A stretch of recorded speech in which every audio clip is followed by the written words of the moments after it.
Bonjour, je m'appelle Alexandre Julien. Aujourd'hui, je suis philosophe et écrivain. Je suis aussi père de famille car avec Corinne, ma femme, nous avons 2 enfants, Victorine et Augustin.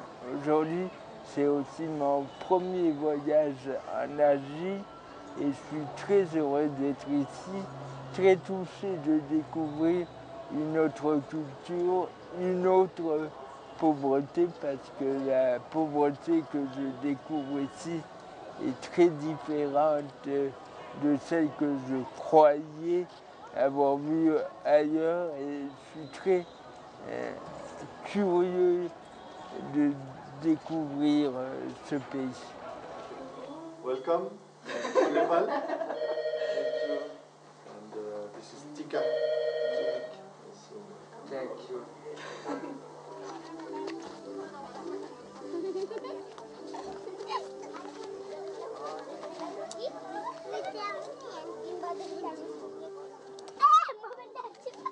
C'est vrai qu'on voit souvent à la télé des images décrivant la pauvreté, mais quand on voit de ses yeux à quel point elle est subie, ça relève du scandale qu'on peut tolérer des conditions aussi misérables pour des gens, pour des enfants.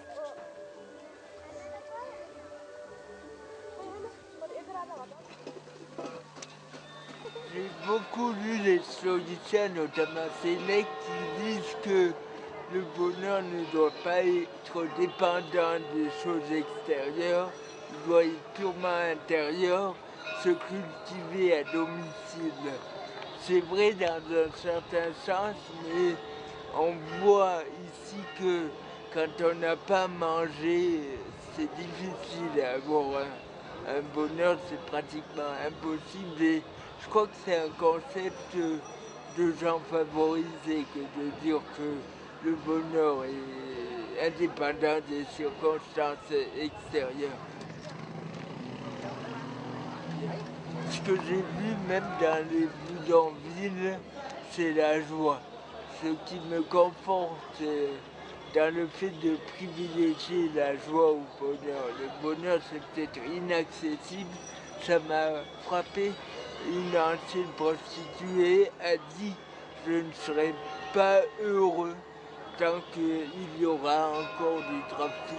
Et je pense qu'elle dit là quelque chose de profondément juste, c'est-à-dire qu'on ne peut pas être totalement heureux quand on voit des situations aussi scandaleuses que la pauvreté. Mais la joie, par contre, est un moteur qui permet d'affronter ces difficultés. Moi, je pense que le bonheur, c'est ce qu'on pense être au bout du voyage. Et là, le voyage est infini parce qu'il y a tant de choses à faire. Tandis que la joie, c'est peut-être le bagage qui va accompagner le voyageur et qui va lui donner des forces.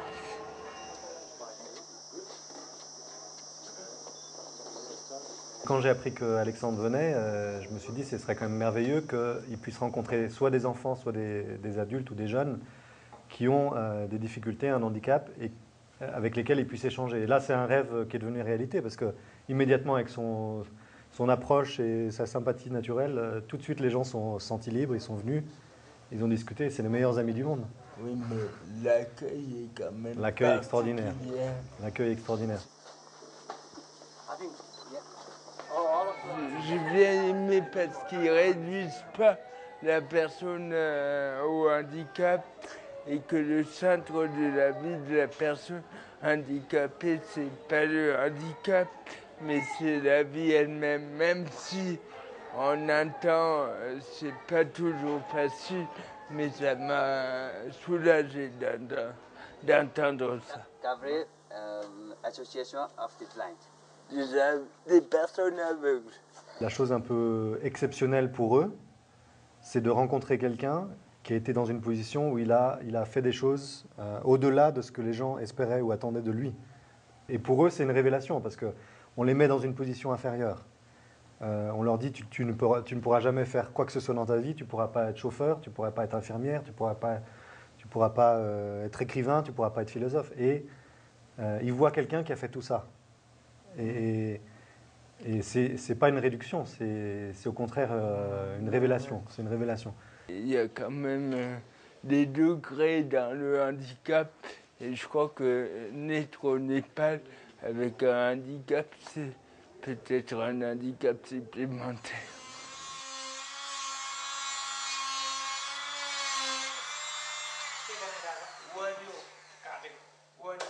C'est impressionnant de voir ce pied, parce qu'en même temps, c'est une tragédie de penser que quelqu'un n'a pas de pied, mais dans le même temps, c'est un espoir. Et c'est un peu l'image du centre. Enfin, il y a une tragédie au départ, et grâce à la solidarité, on peut sortir de cette tragédie. Can I take one as a souvenir? Moi, je suis dans une étape de ma vie où j'aime plus parler de lutte, de combat, parce que je trouve que c'est destructeur d'ancrer sa vie dans la lutte, dans le combat. Maintenant, ça me fait penser qu'il y a des étapes de la vie, et si j'avais pas eu cette étape de lutte et de combat, je ne serais pas ici pour en parler. Et ça me montre, et ça peut montrer aux jeunes que chaque étape de la vie est importante.